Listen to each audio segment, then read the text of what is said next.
हिंदवी स्वराज्य माता मासाहेब जिजाऊ यांच्या चरणावर नतमस्तक होऊन युगपुरुष छत्रपती शिवाजीराजे यांच्या चरणावर त्रिवार मानाचा मुजरा करून छत्रपती संभाजीराजे यांच्या चरणावर नतमस्तक होऊन निर्मल गंगाजल पुण्यश्लोक अहिल्या माता यांच्या चरणावर त्रिवार मानाचा मुजरा करून स्वामी विवेकानंदांनी ज्यांनी साता समुद्रापलीकडे आपल्या सनातन भागवत धर्माची पताका आजही फडकत ठेवलेली आहे, त्यांच्या चिरकाल तारुण्यावर आणि त्यांच्या योगदानावर आणि त्यांच्या व्यक्तिमत्वावर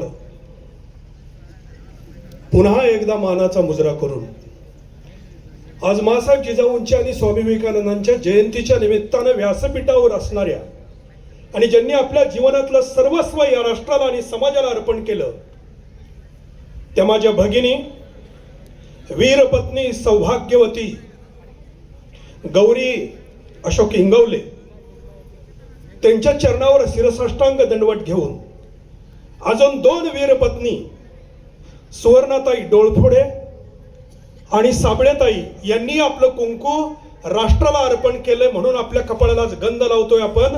त्यांच्या चरणावर नतमस्तक होऊन आजच्या कार्यक्रमाचे अध्यक्ष आपणा सर्वांचे आदरस्थान इंदापूर तालुक्याचे भाग्यविधाते आणि महाराष्ट्राचे नेते आदरणीय हर्षवर्धनजी पाटील साहेब, त्याचबरोबर मासाहेब जिजाऊंचे राजे लखोजी राजांचे थेट वंशज आणि धनाजीराव जाधव सरसेनापती यांचे 12वे थेट वंशज श्रीमंत राजे अमरसिंह जाधवराव, त्याचबरोबर निर्मल गंगाजल पुण्यश्लोक अहिल्या माता यांच्या घराण्याचे इंदोरचे थेट वंशज श्रीमंत राजेश्री भूषणसिंह होळकर यांच्या चरणावर नतमस्तक होऊन व्यासपीठावर उपस्थित असणारे सर्वच मान्यवर, सीमेवर आपलं तारुण्य अर्पण केलेले आमचे सर्व जवान आणि ज्यांना मी आराध्य दैवत म्हणतो, ज्यांचं जिजाऊ पूजन मासाहेब जिजाऊंच्या जयंतीला कुणाची पूजा करावी हा विचार डोळ्यापुढे आला त्यावेळेला एकमेव डोळ्यापुढे आमचं आराध्य दैवत दिसलं ते म्हणजे सैनिकाची आई आणि पत्नी त्यांच्या चरणावर नतमस्तक होऊन उपस्थित माझे पत्रकार बांधव, या कॉलेजचे प्राचार्य सर्व सर, त्याचबरोबर येणारचे प्राचार्य, शिक्षक भगिनी, शिक्षक बांधव, शिक्षकेतर कर्मचारी, माझे विद्यार्थी बांधव आणि विद्यार्थी भगिनींनो, मला वेळेच्या मर्यादा आहेत आणि तुम्हा सर्वांचंही भान आहे. मला 4 व्यक्तिमत्वावर बोलायचं. त्यातले मासाहेब जिजाऊ, दुसरे सरसेनापती धनाजीराव जाधव, तिसऱ्या पुण्यश्लोक अहिल्या माता, त्याचबरोबर स्वामी विवेकानंद. वेळ मर्यादित वेळेत गुंततोय. आता मला सर्वांचा धागा पकडायचा म्हटलं तर मी फक्त तुम्हाला यांच्या जीवनातला संघर्ष सांगतो. साहेब, एक वाक्य मी प्रत्येक व्याख्यानामध्ये जाणीवपूर्वक उच्चारतो की माणसाला प्रतिष्ठा विकत घेता येते पण पूजा विकत घेता येत नाही. पूजेसाठी देवच बनावं लागतं आणि त्यांचीच पूजा होते. लक्षात ठेवा की देव बनवलेली माणसं, देव बनणं किती अवघड असतं एवढं या चौघांच्या जीवनातून मी निर्धारित वेळेत बोलतोय. मासाहेब जिजाऊंच्या जीवनातला संघर्ष प्रत्येकाला 5-5 मिनिट बोलू जातोय. नीट ऐका. आता भूषणसिंह महाराजांनी आणि जाधवरावांनी दोघांनी उल्लेख केला की मासाहेब जिजाऊ झाले तयार तरच खऱ्या अर्थानं शिवबा तयार होईल आणि आज त्याची गरज सर्वात जास्त आहे. काय संघर्ष केला मासाहेब जिजाऊने एक लक्षात घ्या. वय 14 वर्ष असेल मासाहेबांचं तेवढ्या आयुष्यातली पहिली ठिणगी संघर्षाची. खंडगड्याच्या हत्तीवरून ज्यावेळी वाद झाला तर थोरला भाऊ दत्ता जाधव जो पिसाळलेला हत्ती 100-200 माणसाला तुडवत चाललाय, त्या हत्तीला तलवार घेऊन आडवा गेला. 20 वर्ष वय असेल, 20-22. दत्ताजी जाधव तलवार घेऊन आडवा गेला आणि तलवारीनं त्या हत्तीची सोंड छटली आणि हत्तीला मरायला भाग पडलं. काही हिंमत असावी त्या वीराची, लक्षात घ्या. आणि ही खुमखुमी ज्यावेळी पाहिली त्यावेळेला मासाहेब जिजाऊंचा एक चुलत दीर होता संभाजी भोसले. सांगितलं जाऊन, राजे हत्तीला मारू नका, आम्ही आवरतो, हत्तीला मारू नका. पण तरुण रक्त सळसळ तर रक्त. त्यावेळी चिडलेले दत्ताजी उलटे फिरून संताजीच्या अंगावर धावले. त्यावेळेला संताजींनी दत्ताजी जाधवांची हत्या केली. दूर गेलेल्या लखोजी राजे जाधवांना ज्यावेळी कळालं की आपल्या मुलाची हत्या दत्ताजी जाधवांनी केली त्यावेळी घोडा परत फिरवला. मासाहेब जिजाऊंच्या जीवनातला संघर्ष आहे का? आणि ज्यावेळी घोडा पळत फिरवला त्यावेळेला शहाजी राजे स्वतःचे जावई आडवे आले. त्यावेळी लखोजी राजे जाधवांनी जावयाचा सुद्धा विचार केला नाही. लखोजी राजे जाधवांनी शहाजी राजांच्यावर वार केला. शहाजी राजांच्या उजव्या दंडाला जखम झाली आणि भोवळ येऊन खाली पडले म्हणूनच वाचले हे लक्षात घ्या. त्यावेळी शिवाजी राजांचा जन्म सुद्धा नव्हता. एक स्त्री ऐका. आणि ज्यावेळी लखोजी राजे परत आले त्यावेळेला संताजी हात जोडून, हा जे संभाजी होते, संभाजी भोसले, हे हात जोडून म्हणतायत मला माफ करा, मला माफ करा, पण आपला पोरगा मारलाय त्यावेळी तलवार घे आणि माझ्यावर चालून ये म्हणून सांगितलं लखोजी राजे जाधवांनी. आणि लखोजी राजे जाधवांनी एका ठोक्यात या संभाजी भोसलेंची गर्दन मारली. शहाजी राजेंचे चुलत भाऊ. ऐका आता, एक स्त्री, सक्का भाऊ पडलाय, बापानी आपल्या नवऱ्यावर वार केलाय, स्त्री म्हणून ऐका, जिजाऊ होणं सोपं नाही. आणि जो संभाजी मारला गेला तो चुलत दीर होता. त्याच संभाजीचं नाव आपल्या थोरल्या पुत्राला आणि नंतर शिवाजी राजांच्या थोरल्या मुलाला सुद्धा का दिलं? ऐका, जिजाबाई हे नाव होतं, पण जिजाऊबाईला आऊ म्हणणारा म्हणजे जिजाऊ शब्द ज्याने जोडला ते होते संभाजी भोसले जे मारले गेले. त्याची स्मृती म्हणून नाव ठेवलं. त्यामुळे एकाच दिवशी जिजाऊ आईसाहेबांच्या जीवनामध्ये जो प्रसंग आला जिथनं सासर माहेर तुटलं, साधं नाही जिजाऊ होणं, हा पहिला संघर्ष.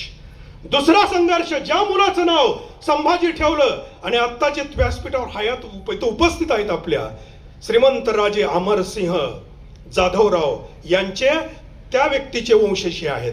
कोण? ऐका, मासाहेब जिजाऊंचे 3 भाऊ आणि वडील आणि भाचा. कोण कोण? लखोजी राजे जाधव, अचलोजी, रघोजी, बहादूरजी आणि दत्ताजीचा मुलगा यशवंतजी.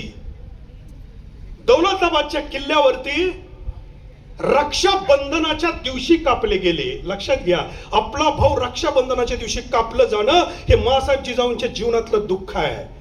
आणि हेही दुःख तिनं सहन केलं. आणि ते जे अचलोजी मारले गेले, त्या अचलोजीचा मुलगा संताजी आणि मासाहेब जिजाऊंचा थोरला मुलगा संभाजी, शिवाजीरावांचे थोरले भाऊ, हे कनकगिरीच्या वेड्यावर ज्या वेळेला होते त्यावेळी अफजल खानानं वेळेवर मदत न पोहोचता त्यांना मरायला भाग पाडलं. त्यांच्यावर एक मोठी टोळी त्यांच्यावर जात असताना कोणतीच मदत केली नाही. ज्या मासाहेबांनी आपले वडील आणि भाऊ मारल्यानंतर या अचलोजीचा मुलगा संताजी आपल्या माहेर सासरी आणला, त्याला वाढवला, त्याला युद्धकला शिकवली आणि तो मुलगा संताजी आणि थोरला मुलगा संभाजी एकाच वेळी मारले गेले. दुःख बघा, हे एका वेळी मारले गेले. त्या संताजीचा मुलगा शंभूसिंह, हा शंभूसिंह भाऊ, या शंभूसिंहाचे वर्णन आपल्याला फारसं येत नाही, वेळ मर्यादित आहे, पण या घराण्याचा इतिहास किती मोठा आहे का. हा शंभूसिंह छत्रपती शिवाजी राजे ज्या वेळेला पन्हाळ्याच्या वेड्यातून सुटून येत होते त्यावेळी सिद्धी जोहरच्या वेढा तोडून बाहेर आल्यानंतर ज्या वेळेला त्या पावन खिंडीमध्ये, त्याला गजापूरची खिंड म्हणत होता, आज फक्त बाजी प्रभू देशपांडेंचं नाव आपल्या डोळ्यासमोर आहे. त्याचबरोबर बांदल देशमुखांची 300 पोरं होती जी 20 ते 22 वर्षाची होती. आणि त्या ठिकाणी सर्वात जास्त लढाईला तोंड फोडून ज्यांना आक्रमकरित्या हल्ला करून, हा हल्ला 1 तास नाही माझ्या बांधवांनो, त्या संताजीचा मुलगा, संताजी जाधवरावांचा मुलगा शंभूसिंह जाधवराव, हे शंभूसिंह जाधवराव किती तास लढत होते. ऐका, पन्हाळा ते पावनखिंड चालू भाऊ, आम्ही शिवभक्त परिवार सगळे, हे अंतर आहे 60 किलोमीटर.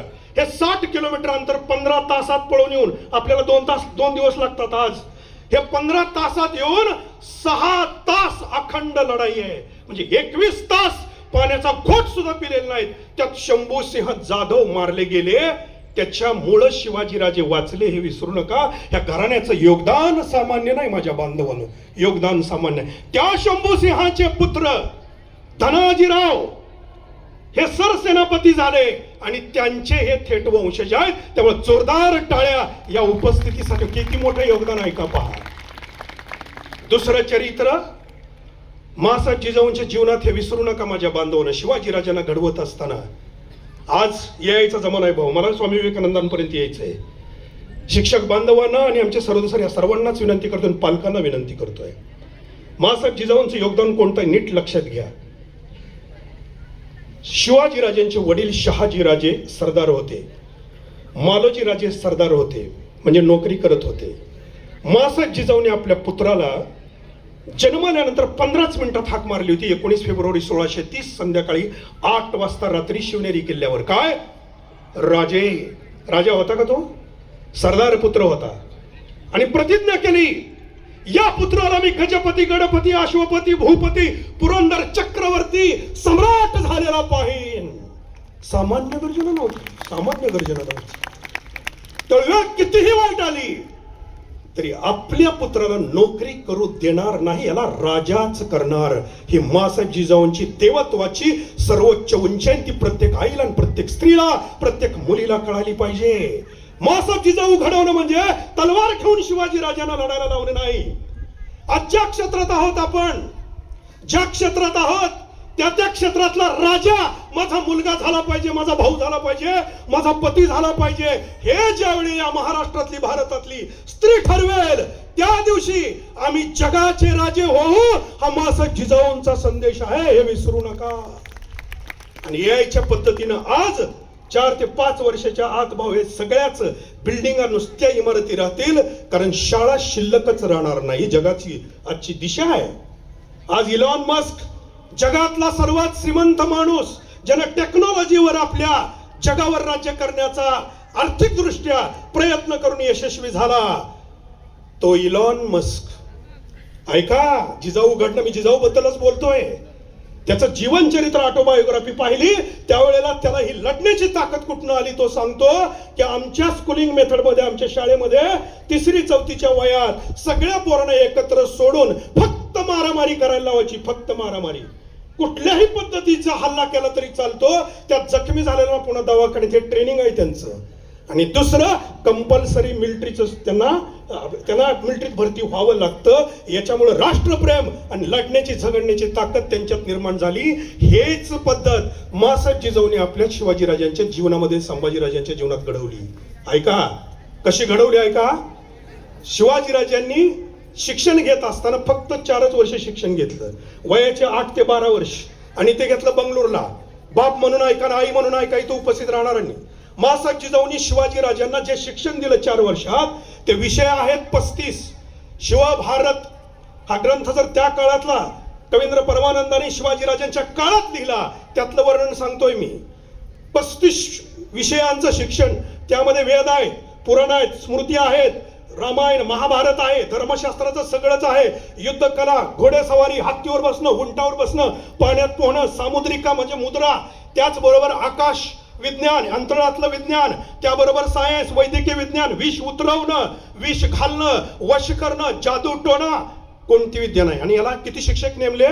याला शिक्षक नेमले होते 31 शिक्षकांनी 4 वर्षात शिक्षण पूर्ण केलं. पुन्हा शिवाजीराजांनी वयाच्या 12व्या वर्षानंतर जे शिक्षण घेतलं ते सगळं समाजातून घेतलं आणि अनुभवातून घेतलं. ती आज काळाची गरज आहे.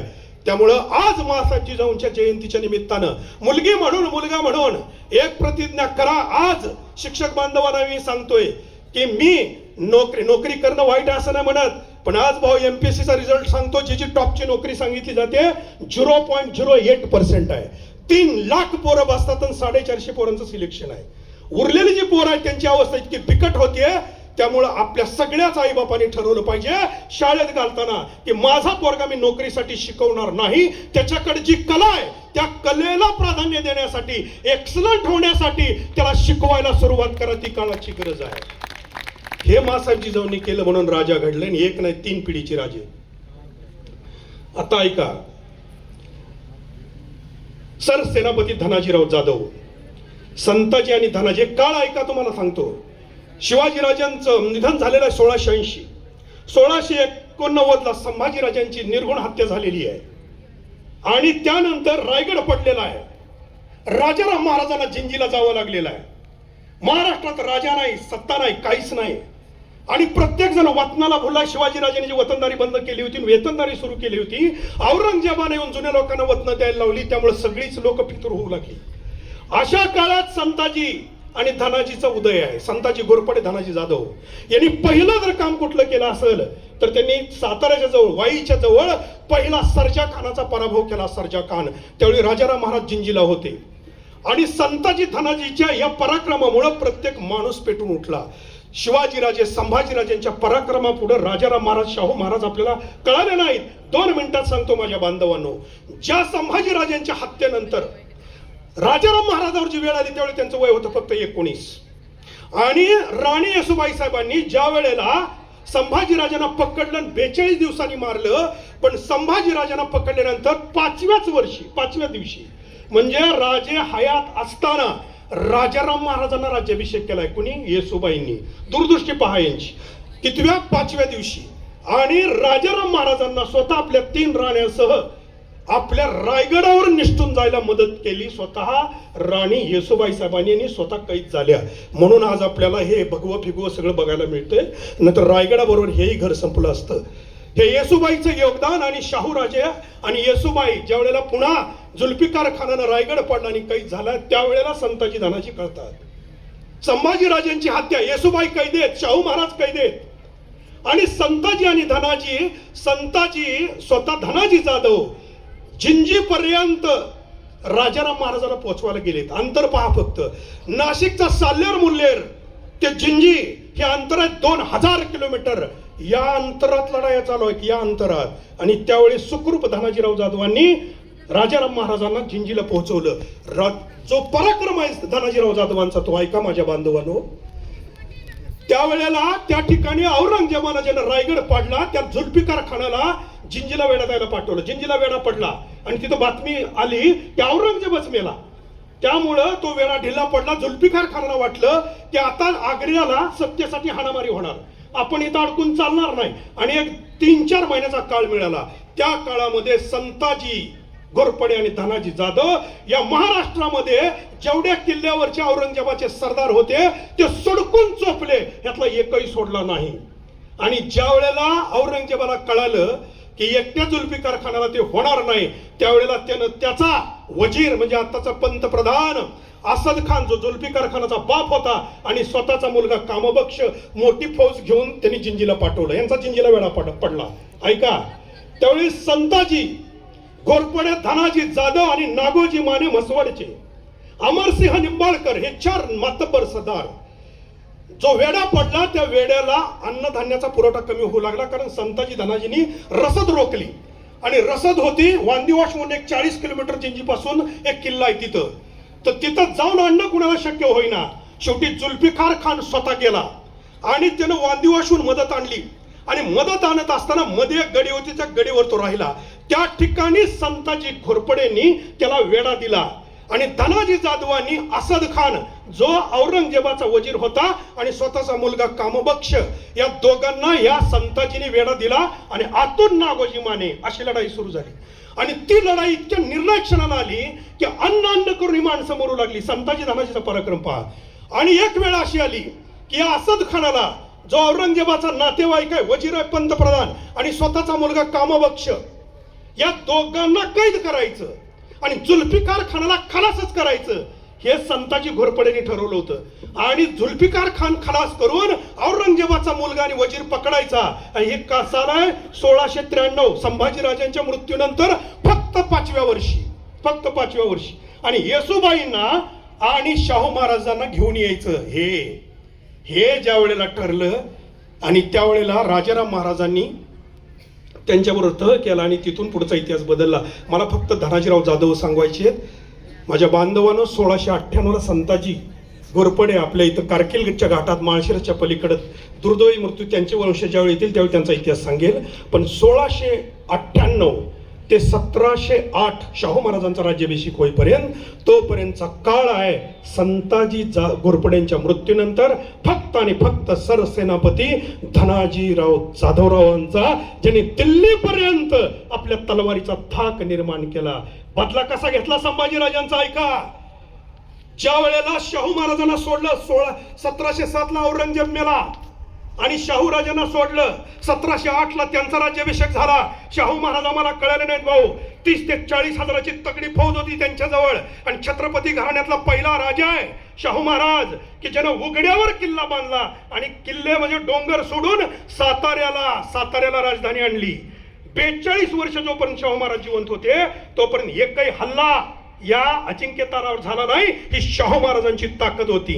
आणि ज्या वेळेला त्यांना कळालं 1717ला म्हणजे 11 वर्षांनी दिल्लीत गोंदी माजली आहे, त्यावेळी सय्यद बंधूंनी औरंगजेबाचा पंतू फारुख सियार याला गादीवर बसवला होता आणि त्या दोघांचा वाद लागला.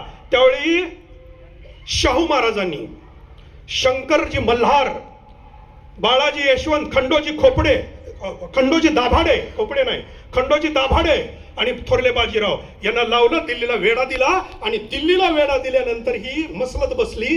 आणि हा जो फारुख शाह सियार होता, औरंगजेबाचा पंतू, त्याला हटवण्यासाठी जो 1703ला औरंगजेबाचा नातू मोहिउद्दीन पुण्यात मेला होता आणि पुण्याचं नाव बदललं होतं, मुयाबाद नाव ठेवलं होतं त्याच्यावरून, त्याला हत्तीवर बसवला तोतया आणि शाहू महाराजांनी दिल्लीला पाठवला. हा औरंगजेबाचा नातू आहे, याला गादीवर बसवा.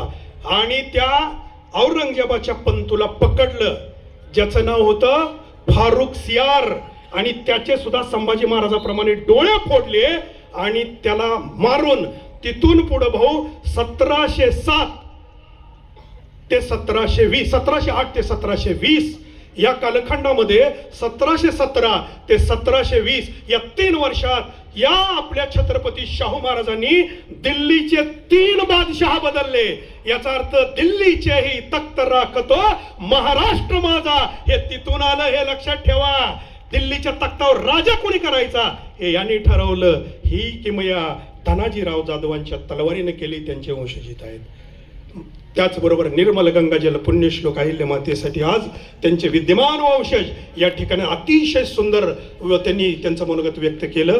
खरं तर त्यांना बोलायला अजून खूप वेळ द्यायचा होता, पण आज तुम्हा सर्वांना, या मान्यवरांना कळावं म्हणून सांगतो माझ्या बांधवांनो. निर्मल गंगाजल पुण्यश्लोक अहिल्या मातेच्या जीवनामध्ये रक्ताच्या नात्याची 22 माणसं आपल्या डोळ्यासमोर गेलेली आहेत.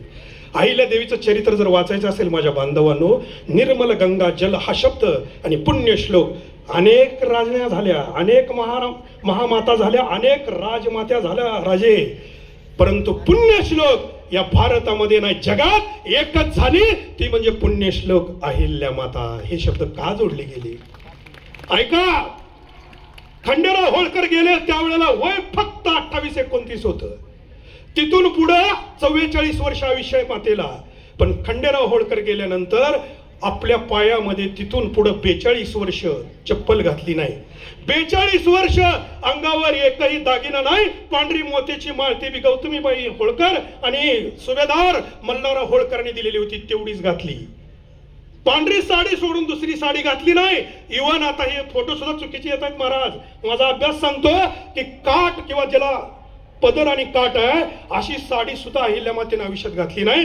42 वर्ष ऐका, 42 वर्ष पांढरं घोंगडं सोडून दुसरे कशावर बसली नाही, पलंगावर झोपली नाही राजमाता अहिल्या देवी.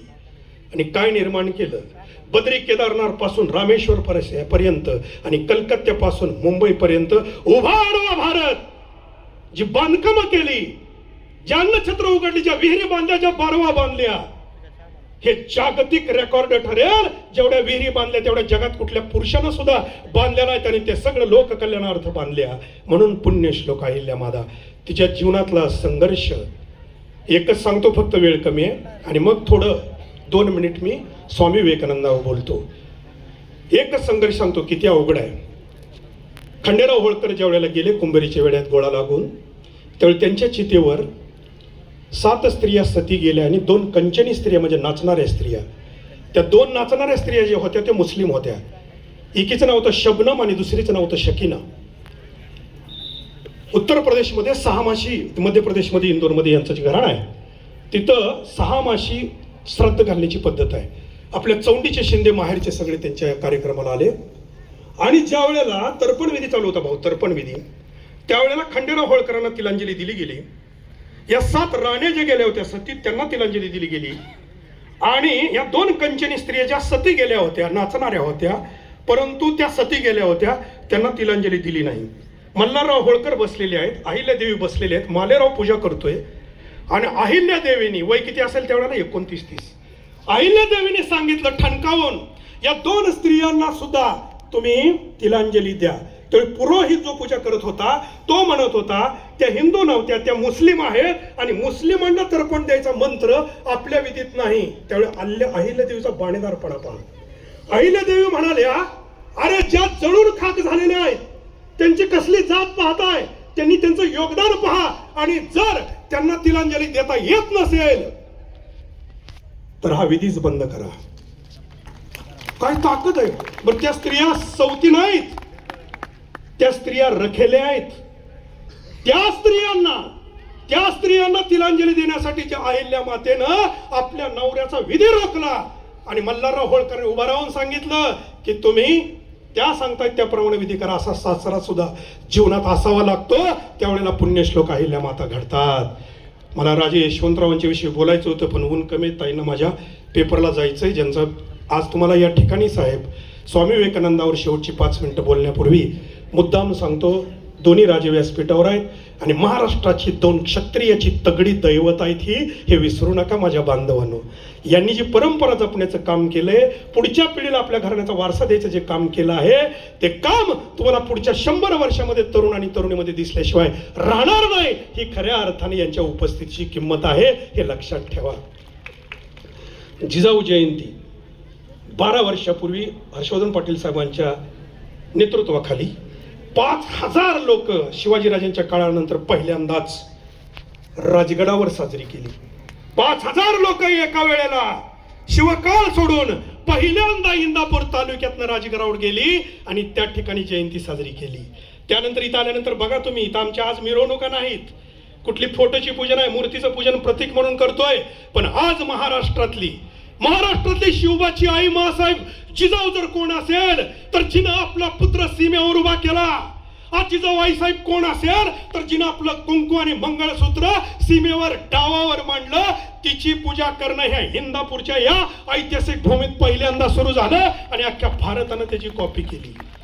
आज ज्यांची पूजा करतोय माझ्या माता भगिनींनो, ऐका, ताई उठून उभा करा, गौरी ताई आणि साहेब ताई उठून उभा राहा, ते लेकराला उभा करा. ते त्यांचे सासरे आणि वडील आहेत, त्यांचं कुटुंब दिसतं तुम्हाला. ती मुलगी आहे, ती 6 महिन्याची असताना तिचे पती शहीद झालेली आहेत. कुणाची पूजा करतोय लक्षात घ्या. हा एक मुलगा समोर आहे, समोर ये रे बाळा, तू वर व्यासपीठावर ये, तू ये व्यासपीठावर. जरा कल्पना करा, आज आम्ही गाढ घरात झोपतोय. अरे गाढ का झोपतोय? कारण सीमेवर हिनं कुंकू अर्पण केलं आणि अशा लाखो माझ्या जिजाऊबाई साहेब आज आपलं कुंकू सीमेवर डावावर मांडून उभा आहेत. म्हणून आमच्या घरात गाढ झोप आहे, लक्षात ठेवा. बेडवर अंग टाकण्यापूर्वी माझ्या ताईला आठवा. आज तिचा MA चा पेपर आहे, केवढी लहान मुलं आहेत, जबाबदारी ओळखा. समाजातली जिजाऊ जर कोण असेल तर माझी ही आई आहे, माझी ही ताई आहे. व्यासपीठावर बसलेल्या साबळे ताई, या सुवर्ण ताईंनी आपले पती अर्पण केले, त्यावेळी आम्ही सुरक्षित आहोत. ताई खाली बसा, ही आमची जिजाऊ जयंती आहे. हा शिवभक्त परिवार आहे. स्वामी विवेकानंदांच्या बद्दलची 5 मिनिट शेवटची बोलतो. माझ्या बांधवांनो, सरांनी उल्लेख केला, sisters and brothers of America यानं टाळ्या वाजल्या. 1893 9/11 11 नोव्हेंबर. ऐका, का स्वामी विवेकानंदांना टाळ्या वाजल्या? वय फक्त 30 होतं त्यावेळेला. 39 वर्षे स्वामी विवेकानंद जगले. याचा कारण ऐका, त्या धर्म परिषदेमध्ये लेडीज अँड जेंटलमन म्हणणं हे काही किरकोळ आहे, पण ज्यांनी आपल्या धर्माचा विचार मांडला त्यांनी आम्ही कसे सर्वश्रेष्ठ आहोत एवढंच सांगितलं. स्वामी विवेकानंद ज्यावेळी उभं राहिले त्यावेळेला ब्रदर्स अँड सिस्टर जे म्हणाले की त्यांनी वसुदैव कुटुंबकम ही संकल्पना भारतीय संस्कृतीची काय आहे याच्यावर बोट ठेवलं, म्हणून जगाने टाळ्या वाजवल्या. ऐका, तिथून पुढे 12 व्याख्यानं झाले त्यांची त्यात. आणि न्यूयॉर्क टाइम्स त्यावेळेपासून त्याला हेडलाईन आहे ना, दुसऱ्या दिवशी काय हेडलाईन आलं, एवढी जगातले सगळे धर्म उपदेशक तिथं आहेत आणि हेडलाईन आली. काय हेडलाईन आली? सायक्लोनिक हिंदू म्हणजे वादळी हिंदू. आणि मग अमेरिकेच्या रस्त्यावर गर्दी होऊ लागली. ही 12 व्याख्यानं झाली आणि या 12 व्याख्यानाला पुन्हा स्वामी विवेकानंद जो प्रतिसाद मिळाला, तिथून पुढे 3.5 वर्ष तिथे राहिले. ऐका माझ्या बांधवांनो, स्वामी विवेकानंदांनी तरुण पोरांना कधी जपमाळ घेऊन जप कर म्हणलं नाही. स्वामी विवेकानंद मंदिरात जाऊन तुम्ही देवाच्या ठिकाणी 4-4 तास बसा म्हणलं नाही. तारुण्याचा अर्थ सांगितला. स्वामी विवेकानंद म्हणतात, मजबूत शरीर असेल मजबूत, त्यातच मजबूत मन राहतं. दुर्दैवानं ऐका, आता एक शेवटची 4 वाक्य म्हणजे नीट ऐका. भाऊ, मी परवा एका वकिलाच्या इंदापूरमधल्या ऑफिसचं उद्घाटन करायचा प्रमुख पाहुणा होतो आणि ते वकील घटस्फोट करवून आणण्याचं काम करतात. मी उद्घाटन करताना म्हणलं की मी या सगळ्या स्त्रियांचा भाऊ म्हणून काम करतो, मी आता तुला काय आशीर्वाद देऊ. आणि मग ऐका तरुण पोरांनो, ऐका, त्यांना विचारलं की घटस्फोटाचं कारण काय. आता नीट ऐका, स्वामी विवेकानंद इथे येतात, घटस्फोटाचं कारण सांगितलं. डॉक्टर खरं सांगू का? खरं सांगा म्हणून. खरं सांगताना त्यांनी सांगितलं की जेवढे घटस्फोट होतात त्यातले 20% घटस्फोट हा पती नपुसक आहेत म्हणून होतात. ही साधी बाब नाही. आज प्रत्येक स्पीड ब्रेकरवर तुम्हाला साडी नेसलेला नपुसक तरुण दिसतोय. पुढचा ऐका, अजून पुढचा ऐका. एक सर्वे जागतिक आरोग्य संघटनेचा असा आहे की भारतामध्ये, नीट ऐका बरं, काही शेवटची 4-5 वाक्य. भारतामध्ये 5 लग्न झाली, 5, तर त्यातल्या 3 लग्न झालेल्या दाम्पत्याला अपत्य होण्यासाठी टेस्ट ट्यूब बेबीची गरज भासू लागली आयव्हीएफ तंत्रज्ञानाची. याचा अर्थ आमच्यातली 60% मुली आणि मुलं नपुसक झाली. स्वामी विवेकानंद जे सांगतात ते ऐका. त्याचं कारण असं आहे, वयाच्या 8वी पासून तुमच्या हातात मोबाईल आला. याचा सर्वे, आणि मी एका गायनेकोलॉजीशी अभ्यास करून याचा निर्णय घेतला. हे का झालं? त्यावेळेला त्यांनी सांगितलेला सर्वे धक्कादायक आहे की 8वी पासून तुम्ही रील्स बघताना जे अश्लीलतेकडे घुसला. 8वीच्या पुढे एकही मुलगा आणि एकही मुलगी आपल्या कुणाकडेच पावित्र्यानं पाहणार. त्यामुळे 4 वर्षाच्या चिमुरडीपासून 60 वर्षाच्या वृद्धेपर्यंत अत्याचार आणि बलात्कार होऊ लागले. त्याच्यापेक्षा वाईट वेळ अशी आली की ज्या तारुण्यामध्ये तुम्हाला बरदंड शरीराची गरज आहे आणि कलेची, ज्ञानाची, शौर्याची गरज आहे, त्या काळात तुम्ही अश्लीलतेकडे झुकला आणि शरीराला विसरला. आणि वयाच्या 22व्या वर्षी, 25व्या वर्षी तुम्ही ते बघून बघून नपुसक होऊ लागला. हा डॉक्टरांचा सर्वे आहे, याच्याकडे लक्ष द्या. स्वामी विवेकानंद सांगतात, शेवटचं वाक्य, की भारत हा तरुणांचा देश आहे. जगातले सर्वात जास्त तरुणी आणि तरुण भारतात आहेत. पण वाट कुठं लागली आमची? औरंगजेबानं जी 27 माणसं घरातली मारली, त्यातले 3 सख्खे भाऊ मारले. त्यातला थोरला दारा शिको, त्याचा मुलगा सुलेमान शिको. तो सुलेमान शिको बापानंतर 4 वर्षांनी औरंगजेबाने दरबारात बोलवला आणि दरबारात बोलवल्यानंतर तो पुतण्या औरंगजेबाच्या पाया पडला आणि म्हणला, मला मारायचं ना, एकदम गर्दन मार, पण मला पोस्त प्यायला देऊ नको. आता हे काय आहे का? नीट ऐका. आता कुठे येतंय हे बघा. पोस्त प्यायला देऊ नका. हे पोस्त काय प्रकार आहे? पोस्त म्हणजे आपूचा एक अर्क आहे ज्याच्यामध्ये मॉर्फिन आहे. आणि ते राजकैदी जे असतील, औरंगजेबानं आपल्या अनेक घरातली माणसं अशी मारली. कशी माहिती आहे? त्याला तुरुंगात टाकायचा आणि त्याच्याबरोबर जे कैदी आहेत त्याला कोणतंच अन्न आणि पाणी द्यायचं नाही, काहीच द्यायचं नाही. आणि ते न देता ज्या वेळेला ती सगळे कैदी त्या राजकायद्याला म्हणतील, तू हे पे तर आम्हाला खाऊ घालतील, ही वेळ आणायची. आणि जर तशी नाही आणली तर ती लोक त्याला मारत होती. पण नाहीला जाणं ते पेय लावायचं पोस्त. आणि ते पेलं की त्याला ॲडिक्शन व्हायचं. आणि ॲडिक्शन होऊन 8व्या-9व्या दिवशी अशी अवस्था यायची की ती पेय जर त्याला नाही प्यायला दिलं तर डोकं भिंतीवर आपटून ही माणसं मरत होती. आणि मग औरंगजेब डिक्लेअर करायचा की मी त्याला मारलं नाही तर त्यानं आत्महत्या केली. याच्यासाठी पोस्ट देऊ नका. हे का सांगितलं आहे का? आज रस्त्याच्या कडेने फिरा आणि इथून बाहेर सुटल्यानंतर सुद्धा जी कोल्ड्रिंक केस होतील माझ्यावर म्हणून बोलत नाही, ज्या कोल्ड्रिंक मध्ये फक्त कंटेंट वाचा की ज्याची सर्वात जास्त आज बाटल्याची संख्या तुम्हाला रस्त्याने दिसते, त्यात एक कंटेंट आहे, त्याचं नाव आहे कॅफिन. कॅफिन, मॉर्फिन, निकोटीन, ऐकतं का मी, टॅनिन, ही सगळे अल्कलॉइड आहे ज्याचं ॲडिक्शन लागतं. आणि आज आमच्या तरुण पिढीला हे ॲडव्हर्टाईजच्या माध्यमातून पिऊ घातले. किती बिघडलंय भाऊ. मी राजगडावर आपल्या इंदापूर तालुक्यातल्या पोरी घेऊन गेलो होतो. 125 पोरी होत्या. एक पोरगी ॲडिक्ट झाली होती आणि ती राजगडावरनं उतरल्या ते जाऊन पेय पेल्याशिवाय तिला दमच निघाला नाही. हे ॲडिक्शन आहे आणि हे टाळा माझ्या बांधवांनो. आज स्वामी विवेकानंदांच्या जयंतीच्या निमित्ताने एक आवाहन करतो की तुम्ही एकुलते एक आहात. मासाहेब जिजाऊ वयाच्या 14व्या वर्षी शिवबा ज्या वेळेला पहिलं न्यायदान करत होते त्यावेळेला शब्द उच्चारले, आज तुमच्यासाठी उच्चारतोय. मासाहेब जिजाऊ म्हणाले होते, शिवबा, जगातली स्त्री आणि जगातलं धन कधीच कायद्यानं सुरक्षित राहणार नाही. ते जर कायद्याला सुरक्षित राहणार नसेल तर ते सुरक्षित ठेवायचं असेल तर ते बाहुबलाच्या जोरावर आणि नैतिकतेच्या जोरावरच सुरक्षित राहील.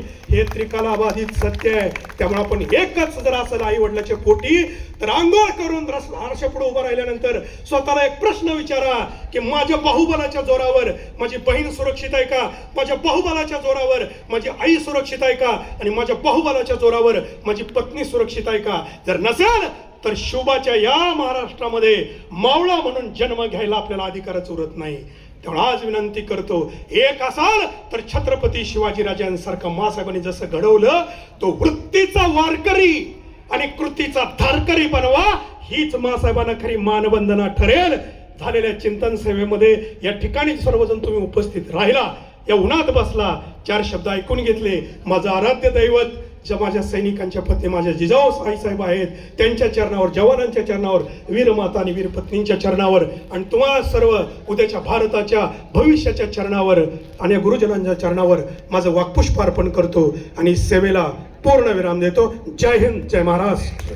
धन्यवाद डॉक्टर साहेब. संस्कारिक शिक्षण आणि चरित्र या सर्वच गोष्टी आपण सर्व विद्यार्थ्यांना सांगितल्यात.